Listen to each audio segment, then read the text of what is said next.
Okay, so I'm going to talk about how you can make your illuminated letter tile. I do have this book if anybody wants to look at it for reference or ideas. Also, I have tons of coloring books on the counter over there. Don't color in them, even though they say coloring book. If you want, I can photocopy a picture for you, and you can use it as a reference to trace, or you can color it, okay? So don't color in my coloring books. So let's say you really wanted to use one of the cactus designs or the flower designs in here. I can photocopy it for you, and you can transfer it onto your tile. So there's lots of reference if you want to come up with a new idea today, or if you want to use your old idea. So yesterday I was thinking of what's something important to me in my life, and I was in the Peace Corps in Morocco a long time ago, and I taught English to visually impaired kids, and they are known for their beautiful pottery and tile design. So I found this picture way before you were born, and then I also printed out a picture of the food and things from there. So I'm going to take my reference from their tiles, that's in the background of this plate, and then also the tagine, which is a cooking pot they use that's ceramic, and then they are known for their beautiful, you might have seen these before, the Hamza hand with the evil eye, and they're supposed to protect people. This doesn't have an evil eye on it, it has a tree, but, and then I also did a rug. So what I did basically is I came up with an idea related to that. So M for Morocco. One of the things that that culture is known for, like I said, are the tiles. So I actually found this stamp in our drawers that have Moroccan tiles on it. Also on the counter over here, I have lots of stencils. So this would be a tile design that I might use for it.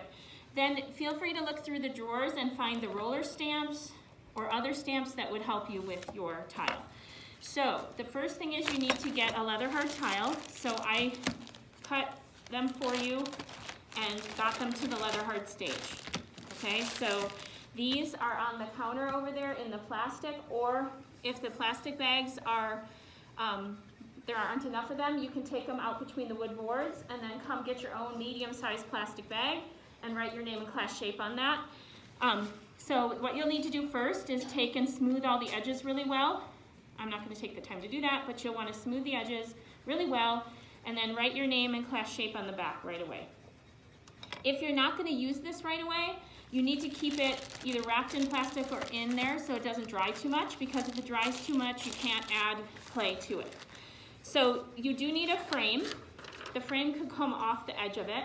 So you can just do a square frame if you want, but I'm going to show you how to cut out a frame instead. So, hey Jacob, in that tray over there, there's a piece of paper. Can you hand one of those pieces of paper in that little tray? Thanks.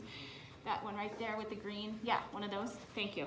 So what I'm going to show you is how to create kind of a decorative frame. So I have this paper and scissors on the counter over there. So what you would do is you would fold it in half and then fold it in half again to get a small square. And then you can draw a design first, or you can kind of freehand it. So you would just take and cut the edges. So like I said, you can draw it first. And then what you would do is cut out the center of it. I'm not showing in my video here, I'm showing you guys up high. So then this would be a way if you wanted kind of a fun decorative frame. And then you would have kind of a cool decorative frame. Okay, then you need soft slab. So the soft slab is in between this plastic right here. And so it's a lot more flexible. If we run out of that, I can cut more of it, okay? So for the soft slab, for the frame and the letter, roll it thinner, okay? So what you'll do is you'll take the pony roller and a slab mat. The slab mats are on the wedging tables over there. Here's another trick if you don't want to roll it. Watch this, it's cool. You throw it. Don't throw clay. You toss it actually, and it stretches the clay to make it thinner. It doesn't have to be a lot thinner, but you do want it thinner because you don't want such a thick frame and letter. Then you would cut out, I already did this one, you would cut out your frame for your piece, and you would cut out your letter. Okay, now you can either literally cut the letter right out of the paper, or watch how to do this transfer method. Some of you are not watching, and you need to be watching. Okay, so what you would do is you would take your design. Let's say I wanted to use, Morocco symbol, that's what I have. Okay, some of you need to put your phone away, and you're making me say this in my video, and it's annoying that I'm doing that. Okay, put your phone away and watch. So this is how you transfer the design. There are 2 ways.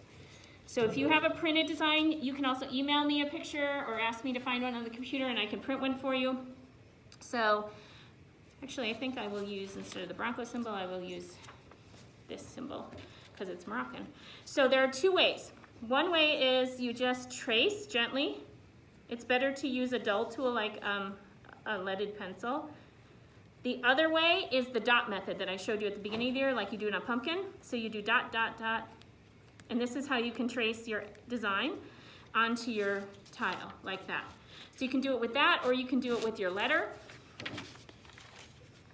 And you can trace, and then you can cut out your letter out of that soft slab. I already cut mine out right there, and I had to make it smaller so it would fit within my frame here, like that. I also pressed this texture into it to give it that Moroccan design. All right, once you have your frame and your letter, you're gonna slip and score that onto your letter hard tile. And like I said, the frame can stick out. You can bevel the frame so that it doesn't have such a sharp edge. You can cut or smooth out a 45-degree angle. That's called a bevel. You would take more time to do that. Also, I would need to carve and cut out this. So you can use your needle tool. I'll also put the Sgraffito tools at the table. And then your letter can go in any which way inside of your frame. And then I would take my time and I'm gonna make the tagine, the rug, the teapot. I could make them little sculptures or I could make them flat relief. Take your time, you want a really good tile. When you're done today in process, you'll probably be making it, make sure you put it in your Ziploc, all the parts in your Ziploc, so it doesn't dry out. Okay, you guys have questions on any of that?